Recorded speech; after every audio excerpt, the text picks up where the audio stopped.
the last one of my i7 series, and we're going to get to the i7-7700. So join me shortly.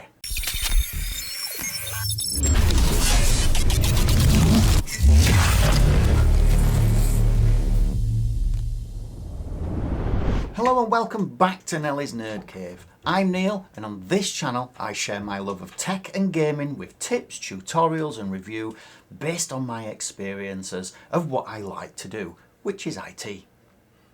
Today I'm deep diving into the gaming performance of this, the legendary i7-7700 CPU. I'm going to look at, again, like I've done in previous videos, pair it up with three of the most common graphics cards that are out there. The GTX 970, the GTX 1650 and the RTX 3060. So first up, let's talk about the heart of the gaming rig. This is the Intel i7-7700.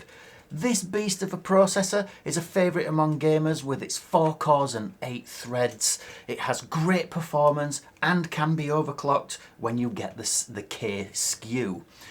But what's it like to game on? Now, modern day graphics cards are really good for gaming with, and I want to see what happens if I put a modern gaming card, such as the RTX 3060, with this i7, because we all know that things need to be running as fast and as good as possible to get the highest frame rates. But will it make an improvement going from something like the GTX 970 all the way up to the RTX 3060. First of all, what I'm doing now is I'm going to pair this particular CPU with this motherboard. This is the Asus H110MA M.2 motherboard. It has a H110 chipset and it's a really good effective motherboard. It does have an M.2. I'm not going to be using this for my benchmarks because I'm trying to keep all benchmarks the same by using the same hardware. But this one does have that capability of an M.2, which again, could make your games go that little bit quicker. With this, I'm also giving the motherboard the same hardware as RAM. I'm still using the Corsair Vengeance LPX DDR4, 8 gig sticks, 2 of these to give me 16 gigs. Both of these are running at 3200 megahertz, which should really give us some good performance on this. We could go to 3600 megahertz, but I don't think it's worth it at this point. And plus, that would be unfair because all the others have had the same 3200 megahertz RAM installed. For cooling, which I forgot to get out, is this one, and I always use this particular cooler. This is the Thermalright Assassin King. This is the 120mm air cooler. It's an absolute steal at £19. It has 5 copper heat pipes and it always really does very well when it comes to performance testing and keeping those CPUs cool. Like I say, really good bargain, nice and cheap. It's easy to install and it's always my go-to when I'm doing my bench tests.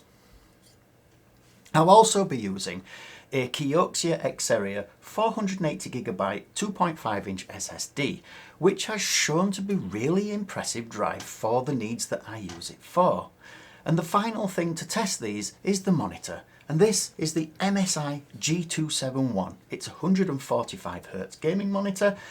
It only has a resolution of 1080p, but according to the Steam hardware survey, we all seem to be using the standard 1080p resolution. Yes, it's shortly followed by 1440p and then 4K, but the standard, according to the Steam hardware survey, is that we're using the 1080p resolution. So I'm going to go with that. So, to put these GPUs to the test, I do my normal, which is I run a fast-paced shooter, which is my favourite, which is Doom Eternal. I then also run 3D Mark Time Spy to get the benchmarks for that particular card, both the cards and the CPU benchmarks as well, and then we get a final score. And we'll see which particular GPU reigns supreme with the i7-7700. So, with all the components selected, let's get to the build.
Alright, so starting off with this card, this is the GTX 970.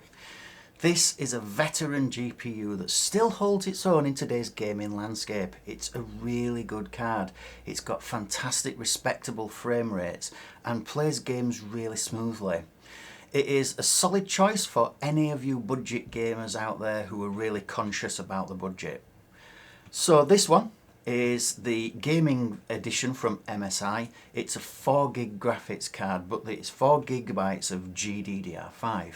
So don't let it fool you. This is a great card from MSI. So let's have a look and see this particular card in action. And as you can see in 3D Mark Time Spy, there are frames between 20 and 24 frames per second. And when we run Doom Eternal, we have between 48 and 61. This shows really good promise as the overall score on 3D Mark comes out at 3488, which is only 40 points shy of its normal performance. So it's a really good start for this particular graphics card. Next up, we do have this one. This one is the GTX 1650. This again is another budget-friendly option. It offers a decent performance at an affordable price point. While it may not deliver the same level of graphical prowess as its more powerful counterparts, the 30 and 40 series, it still manages to provide a satisfactory gaming experience for casual gamers. This particular one here is by Palette and it's the Game Pro.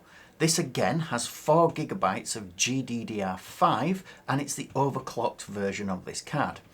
It was originally released in 2020, just when COVID was going on, and today is still sold within many of my stores within the UK, still sell this particular card in 12th and 13th generation PC builds. So gaming may be.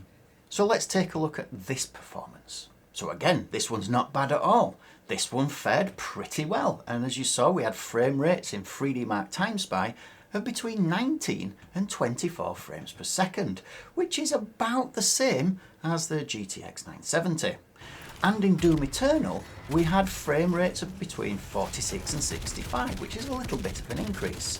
Now, the final score for this particular card came in less than the GTX 970 at 3361, which is about 20 points less than its average and 127 points less than the GTX 970.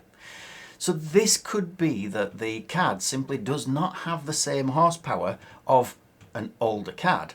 This one is the gaming version, and this one is supposed to be the Game Pro. However, whatever MSI have done to the 970 has really paid dividends because it does actually perform much better than the GTX 1650.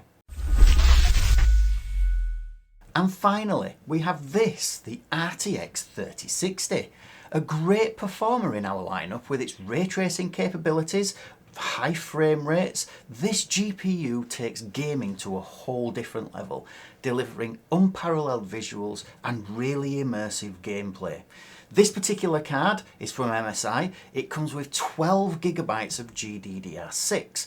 This one was released in 2021 and is a really good card for anyone to upgrade to. This is a really good budget card and we'll have a look and see how it performs. So look at the frame rates on that. How impressive is that? With 3D Mark Time Spy clocking in at between 46 and 60 frames per second, and the game I really love, Doom Eternal, giving us between 70 and a whopping 123 frames per second. Talk about a massive marked up difference. The final score on 3D Mark for this card was 6691. That's a massive 1,465 points less than its average score. This card is being held back by the CPU. The CPU is hitting 100% utilization every so often, but this card wants to give us more, but can't because the CPU is just that little bit too slow for it. You do get some impressive frame rates. It does look really, really good when you actually turn on all the other features such as ray tracing, but I kept it as a standard when I was using Doom Eternal, and I didn't turn anything on, so they were all standard settings. And this card performed really, really well. It did have a massive improvement over both the GTX 970 and the GTX 1650, so definitely a card to look out for if you really want to upgrade to something with a little bit more meat. So which GPU reigns supreme? I think we've kind of got his answer, haven't we, with the 7700 and it being an i7. But to be honest, they all perform quite well, and it depends on your budget and it depends on what you want to spend. Now, while the GTX 970 and the 1650 did offer some respectable performance for their price points, they still wouldn't be able to keep up with some of the very modern games. I did try it on things like Cyberpunk, and I wasn't getting anything above 12 frames per second on either of these cards. The 970 struggled even more than the 1650. But the 1650 is a newer chip than the 970, even though it performed in benchmarks worse, the 1650, than the 970. When playing the games, it performed better overall.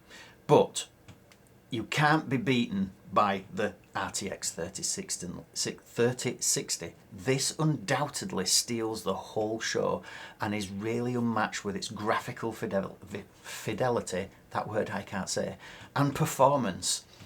This is priced at £289, and this is one to look out for if you're on the market for an upgrade. But expect the CPU to be bottlenecked if you're using the i7-7700.